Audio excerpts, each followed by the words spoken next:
ने आज मानव जाति को ऐसी ही एक स्थिति में पहुंचा दिया है जिससे लड़ने के लिए हमें एक बार फिर परिवर्तन का सहारा लेना पड़ेगा। इस स्थिति को समझने के लिए आज मैं आपको 4 भाइयों की कहानी सुनाती हूँ। ये भाई जिनका नाम था बीमार, क्रूर, मूर्ख अतः चतुर। एक दिन बीमार अपने घर का सामान लेने बाजार गया और अनजाने में उसने कुछ ऐसी चीज पर हाथ लगा दिया जिससे उसके साथ रोग के कीटाणु आ गए।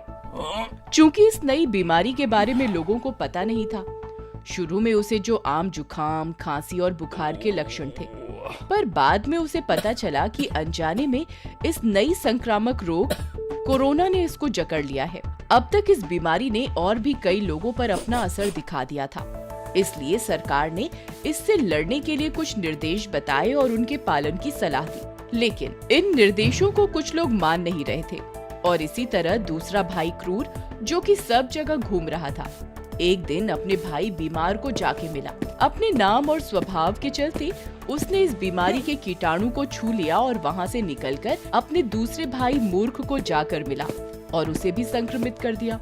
मूर्ख, जो अब तक इस बीमारी की सभी सलाह को मान रहा था, अपने भाई को देखकर भावुक हो गया और उसके जाने के बाद इस बीमारी के कीटाणुओं से अपने आप को समय पर अलग नहीं कर पाया।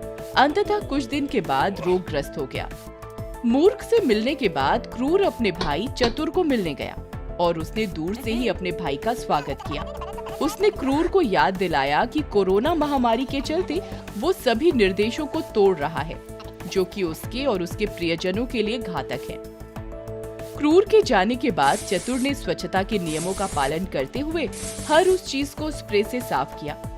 ऐसा करने में चतुर भी वायरस के संपर्क में आया, लेकिन एक बार जब उसने खुद को सैनिटाइज कर लिया तो वह क्रूर द्वारा किए गए संक्रमण से सुरक्षित रहा।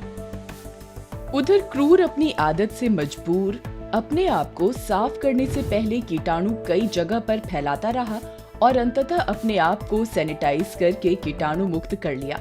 उसकी वजह से उसने भाई, बच्चों और कई लोगों को इस संक्रमण का शिकार बना दिया। जीवन के इस पड़ाव में हमें ये चुनाव करना होगा कि हम इन 4 भाइयों में से क्या बनना चाहते हैं। आज हमारे पास इसके अलावा कोई विकल्प नहीं है और अगर आप चतुर की तरह सुरक्षित रहना चाहते हैं तो एक बार फिर से समझ लीजिए कि आप क्या करें और क्या ना करें। जैसे कि दरवाजे का handle, elevator button, touch pad और पेन इत्यादि। याद रखें कि आप चीजों को खोलने या स्थानांतरित करने के लिए कोहनी का उपयोग और लिफ्ट में